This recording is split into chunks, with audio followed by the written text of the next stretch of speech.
then it records and broadcasts to YouTube all our conversations before the lecture. And I don't want that to be on YouTube, honestly speaking. Okay, so now we got the message. No, there is nothing like, nothing embarrassing about that. But still, if you put lectures on YouTube, I think it's best to keep them, just lectures without all this small talk we are doing.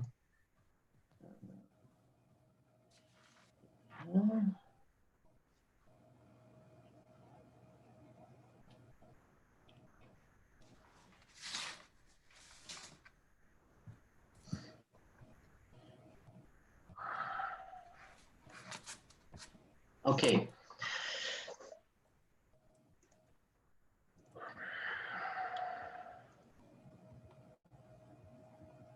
So hello everyone, and we have things to catch up with today. So we will be covering two psalms in one presentation, but this is not only because we need to catch up, as I said, but mainly because these two psalms fit together very well. And in my previous lectures, which I did in Ukraine, and I discovered that it almost doesn't make sense to treat them separately because there are so many points of intersection, and both psalms are a bit, I don't want to say repetitive, but they certainly speak of the same topics, but from two very different angles. So I think they are nicely treated as a pair in one lecture. So we will be speaking about Psalms 3 and 4, and please don't be scared.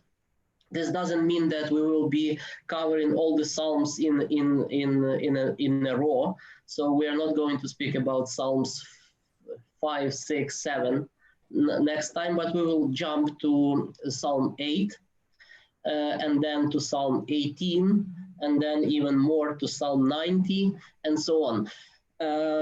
Because we will be speaking those Psalms that are kind of more interesting or have more liturgical role in both Eastern and Western Church, and so on. But these Psalms are also significant both textually as biblical poems and liturgically, because they, at least Psalm 3, but also partially Psalm 4, are used intensively in Byzantine and Latin liturgies. Another interesting side of these psalms is that they are a morning and an evening prayer. At least many biblical scholars claim that to be the case. Both prayers probably prayed in a situation of distress, of affliction. So they are like a desperate cry in the morning with the notes of thanksgiving for the night safely spent, but still with a feeling of dependence on God, and as an evening prayer with the same feeling of God, of the need in God's protection. So as always, we will read slowly Psalm 3, then later say a few words about its composition, then read Psalm 4, and then we will go in detail through verse by verse through both texts. So Psalm 3, a psalm by David when he fled from the face of Absalom, his son, in the wilderness. So this is like an inscription of the psalm introduction. And then the text of the psalm proper. O Lord, why are they multiplied that afflict me? Many rise up against me. Many say unto my soul, there is no salvation for him in his God. Selah. But you, O Lord, are my helper, my glory, and you lift up my head. I cried out to the Lord with the voice, and he heard me out of his holy mountain, Selah. I laid me down and slept. I awoke, for the Lord will help me. I will not be afraid of 10,000s of people that set themselves against me round about. Arise, O Lord, save me. O my God, For you have smitten all who without cause are mine enemies. The teeth of sinners have you broken. Salvation is the Lord, is of the Lord, and your blessing is upon your people. I have to explain right away. This is the first time that we see this Selah sign. Nobody really knows what it means. It's a Hebrew word that is used in the Psalter like dozens of times. And the most common supposition is that it's a musical sign that signifies like a musical pause, stop, or perhaps a literary sign that is something like in modern poetry. Sometimes we would have a strophe divided from a strophe by like 3 stars or something. So like kind of structural, textual division. But the etymology of the word Selah is unclear, and usually they use in the translations of the Bible the word as it is in Hebrew. Okay, that's just a note, so you know, because we will come across this Selahs many times in the Psalter. As you can see from the text, and you can read it in different versions in different Bibles, the context, historical context of this psalm is pretty unclear. What is clear that it is a very urgent call for help to God in the situation where the author of the Psalms is besieged by many enemies or by many hardships. It might be, as the inscription of the Psalm suggests, that it's during the uprising of David's son, Absalom, who at certain point turned against his father and started to revolt and to claim the throne. And David had to flee from him and so on. The whole story is described in second book of Samuel 15 to 18. But it can also be just any military threat from mighty enemies, or just a threat from human enemies, not even involving the the weapons and real fight. And so to classify this psalm, scholars come up with the title that this psalm can be so-called a royal lament. We mentioned already that the psalms of laments are very common. They are second in the book of the Psalter only to the hymns of praise. So the hymns of praise are naturally the most common subset of psalms, but laments would be the second after that. And laments are divided into personal or communal. Sometimes this is just one person seems to be complaining and asking God for help. Sometimes it's on behalf of the whole nation or the whole people. In this case, it is very probable that the subject who is speaking is the king. That's based again on the inscription that this is a psalm of David himself. But in any case, it's quite natural for the editors of the Psalter, for the ancient Jewish scribes who in the 5th century BC edited this all ancient compositions and put them in one book. It's pretty natural for them to put a psalm by David on the beginning of the Psalter, because we had this introduction, Psalm 1, then we had this coronation psalm that we viewed in detail last time, Psalm 2, and now Psalm 3 is supposedly again by a king. So this royal lament includes cry for help and complaint about difficult situation, difficult circumstances of life. It certainly includes, as a central point, a plea for protection, plea for help to God. and expression of trust, of firm faith that God will actually hear and help. Also, what is pretty strange, because all these previous three components are quite intuitive, and this is something to be expected from this type of composition. But something unexpected, which we see in many, many psalms of laments, is the expression of gratitude and some kind of triumphant language, so to speak, in advance. So we are the author of the psalm is still in a very difficult situation. He is still asking God for help, but as he is asking, he is already developing this triumphant, joyful language that God will help me. God is my help. And since God is my help, is my refuge, I will receive his help.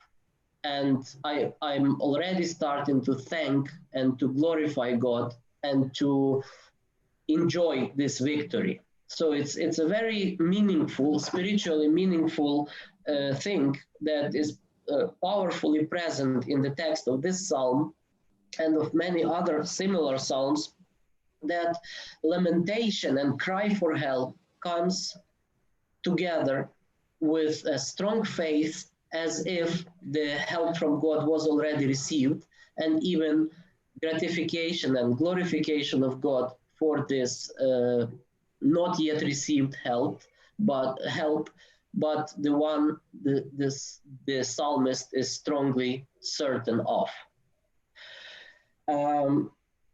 As a royal psalm, this text of Psalm 3 fits the context of war, of that numerous enemies launched against a king and people. And remember something we repeatedly said in the last presentation, that king and people are the same thing almost. So king never speaks for himself only individualistically. He is a representative of the people. Whenever we have a royal psalm, this asking for help is always connected not only with personal safety, but with the safety and well-being of the whole people. And we will see how this idea is featured in this psalm just later on. Another very important theological insight to state from the very beginning is that trust of God that is displayed in the text of such laments is based on numerous cases of God's help in history, both in the history of the people and in personal history of the person that is praying. So allegedly, David, he has experienced many times the intervention of God and almost miraculous or really miraculous rescue from different enemies, dangers. And in this case, he can trust God because he has these numerous experiences in his personal history or in the national history that God delivers from a seemingly hopeless situations. And again, in the later analysis of the text, we will see this thought repeated again and again. Sorry, children. Another important thing is where this psalm is positioned in the Psalter. It's a first psalm of a large group of psalms in book 1 of the Psalter that is inscribed with the name of David, or sometimes translated David's Psalms, or sometimes Psalms of David. So practically all of Psalms 3 to 41 bear David's name, except that in the Hebrew, in the present day Hebrew text, Psalm 2 and 33 are anonymous. They don't mention David. Whereas in the Septuagint, in the Greek translation, they are all associated with David in the inscription. Also, Psalms 3 to 7, we won't read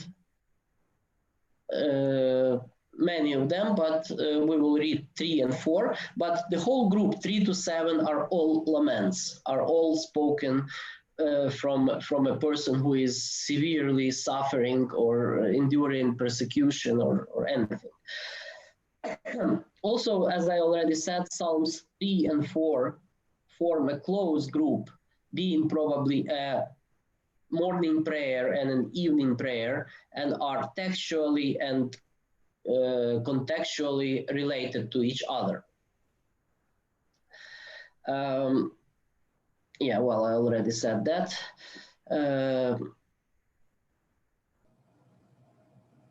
So it might be logical that this Psalms 3 and 4 were put by the redactors at the beginning of the Psalter as a logical beginning, right? So you have prayer for the morning and prayer for the evening, opening a great book of prayer.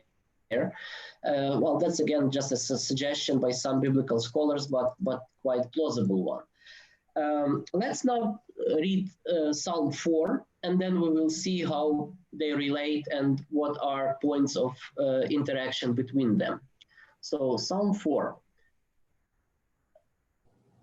When I called upon you, O God of my righteousness, you did hearken unto me. In mine affliction you have enlarged me. Have compassion on me and hear my prayer.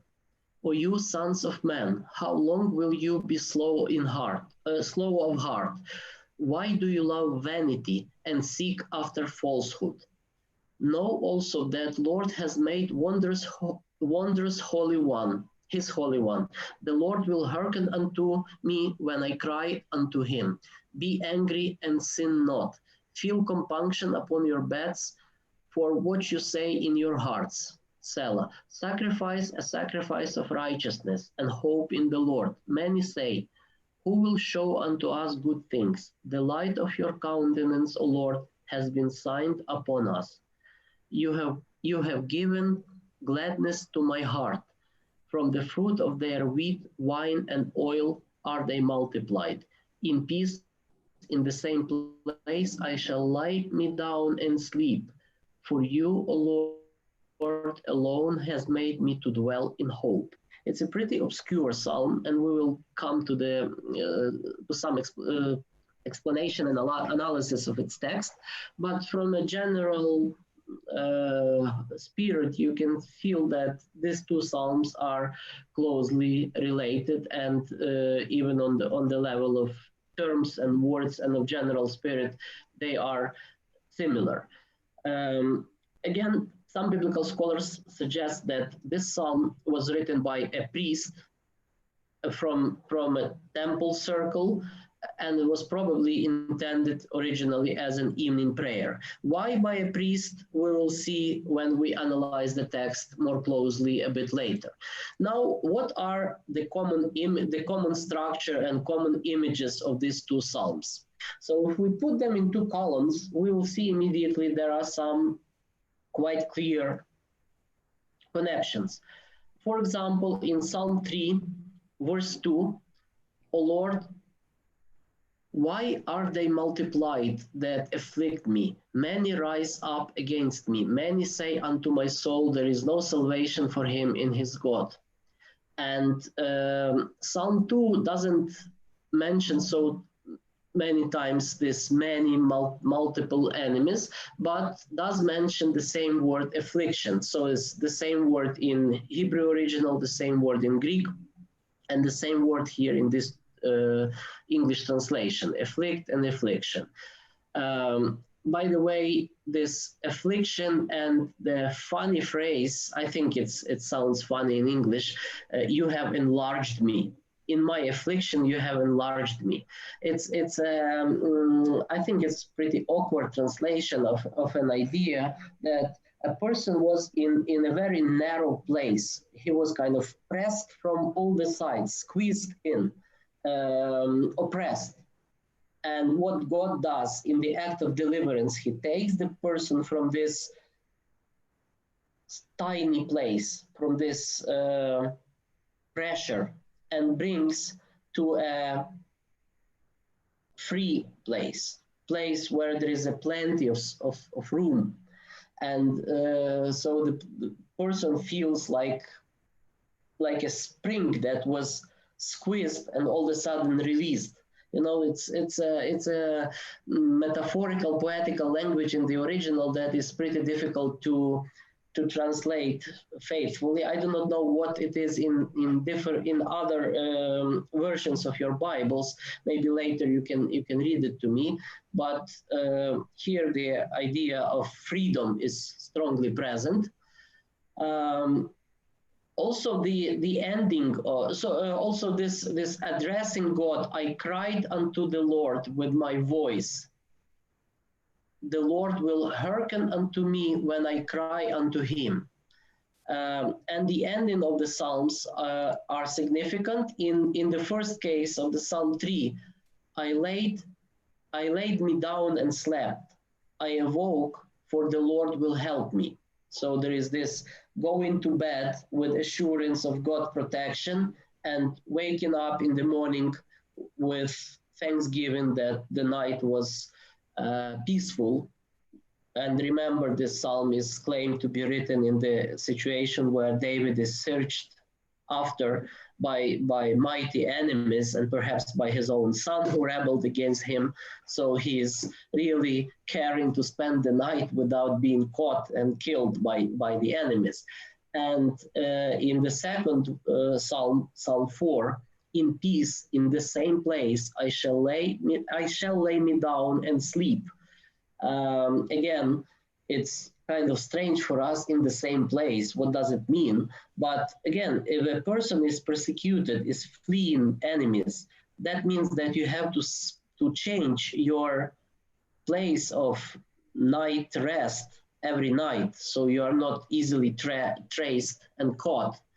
And the metaphor that is used here, that I will lay down and sleep in peace, and I will sleep in the same place every night, because this is a normal way people do. But if you are in a difficult situation where you are chased by enemies, you can afford that.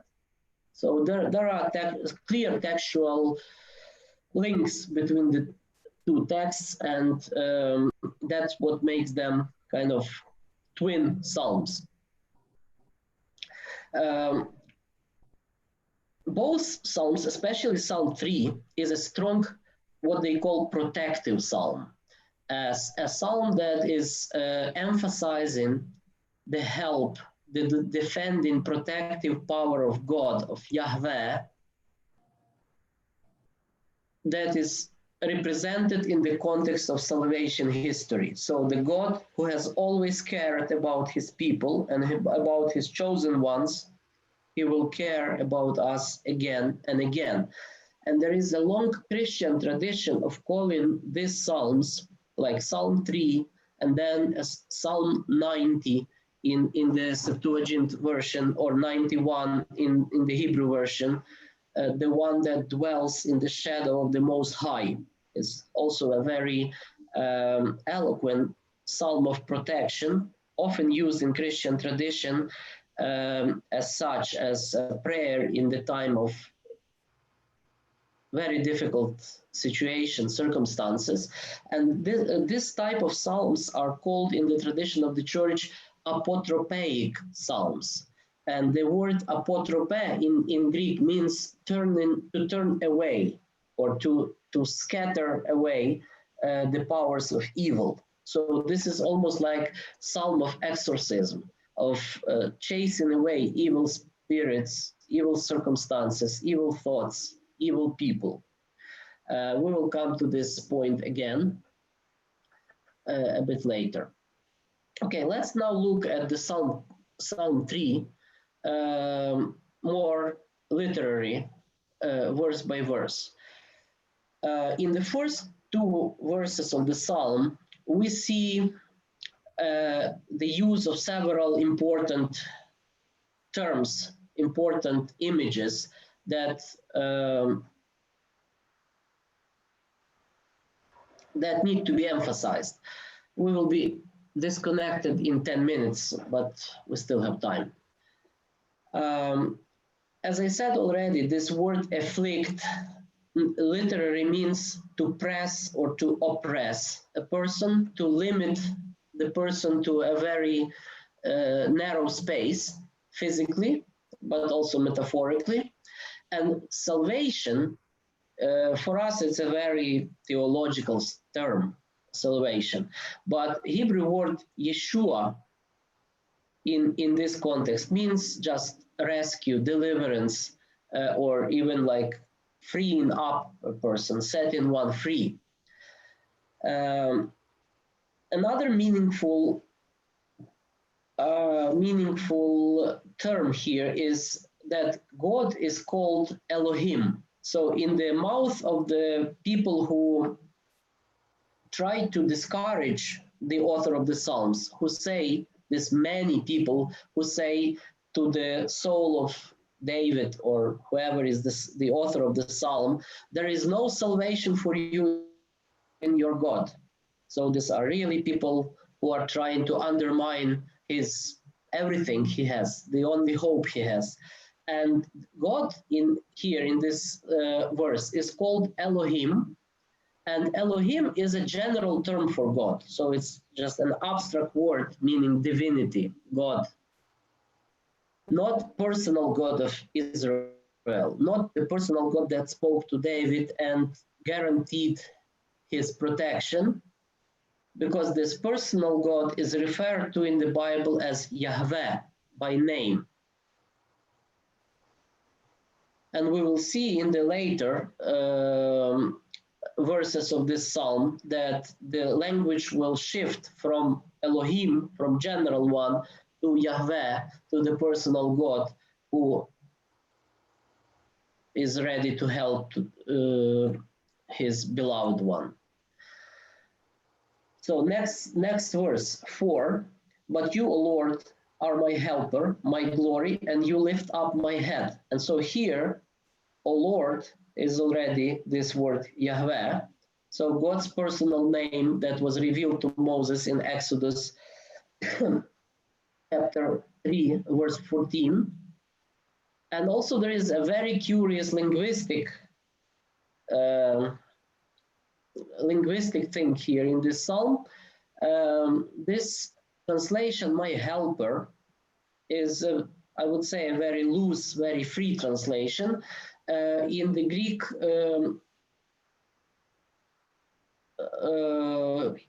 the word here is more like protector, someone who defends, defender maybe would be the best translation, the literary translation. But in Hebrew, I remember I told you that Hebrew is written only in consonant letters and no vowels, in at least in ancient texts. So if you find old manuscript of Hebrew, there will be only consonants and no vowels, and you have to actually try to provide vowels for their proper places to make sense of the text. And here is a classical example of the confusion this can lead to, because the word for protector is anyway a literary translation, because the actual word that is in the present day Hebrew text is in Hebrew, magen, means shield. So shield that protects a person, a warrior, from arrows and so on. And this translation makes perfect sense here. So psalmist calls to God as to his protection, as to his shield. But another possible reading is just one vowel will be altered, magan, and magan would mean suzerain. So the person who, on whom, so like a great king or great leader of a nation on whom lesser authorities depend. And some biblical scholars claim that this reading is correct. And this would mean that David calls upon the Lord as his protector by virtue of being his, David is his vassal. his dependent, subdued, like military leader. I'm not sure if this is clear because this is quite historically complex things. So I apologize if anything is unclear here. You can ask later when we have time for questions and answers. In verse 5, we see a reference to the holy mountain. So David is calling upon help, not just from God, but from God who will hear him from his holy mountain. And this is a reference to the holy, not just an abstract holy mountain, but to the holy mountain of Zion, to the center of Jerusalem where the temple is. So the temple, the sanctuary of the temple is seen clearly as the center of the Old Testament world, where the God presence dwells, and from where the help for the righteous will come. Another meaningful phrase here is, I cried and you heard me, or you will hear me.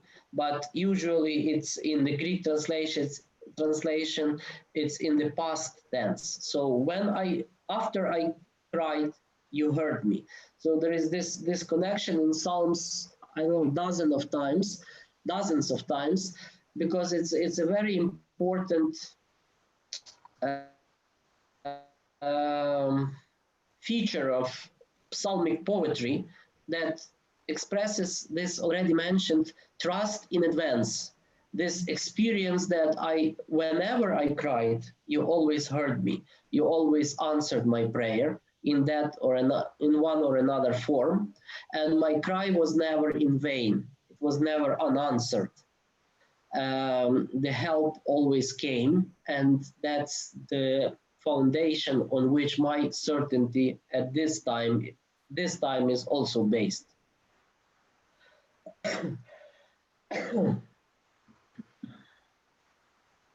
Psalms verses 6 and 7 represent the flourishing of this help. So I cried and God heard me, and that as a result of that, I spent my night in peace, and I awoke to glorify the Lord because the Lord has helped me. And then this phrase, I will not be afraid of 10,000s of people, which is clearly just a metaphor for a vast number of people. In Greek original, it speaks of myriads of people. So it's not about 10,000s or 9,000s or 11,000s. It's not a numerical, this phrase has not so much a numerical value as simply means huge number. So no matter how many are my enemies, and no matter whether they encircled me and closed upon me, I will be set free because the Lord is with me. Then the last, well, not the last, but penultimate verse of this psalm is very, very meaningful theologically. And we will speak about that at the end when we discuss specifically Christian meaning of this psalm. And it reads as follows. Arise, O Lord, save me, O my God, for you have smitten all who without cause are mine enemies. The teeth of the sinners you have broken. This word arise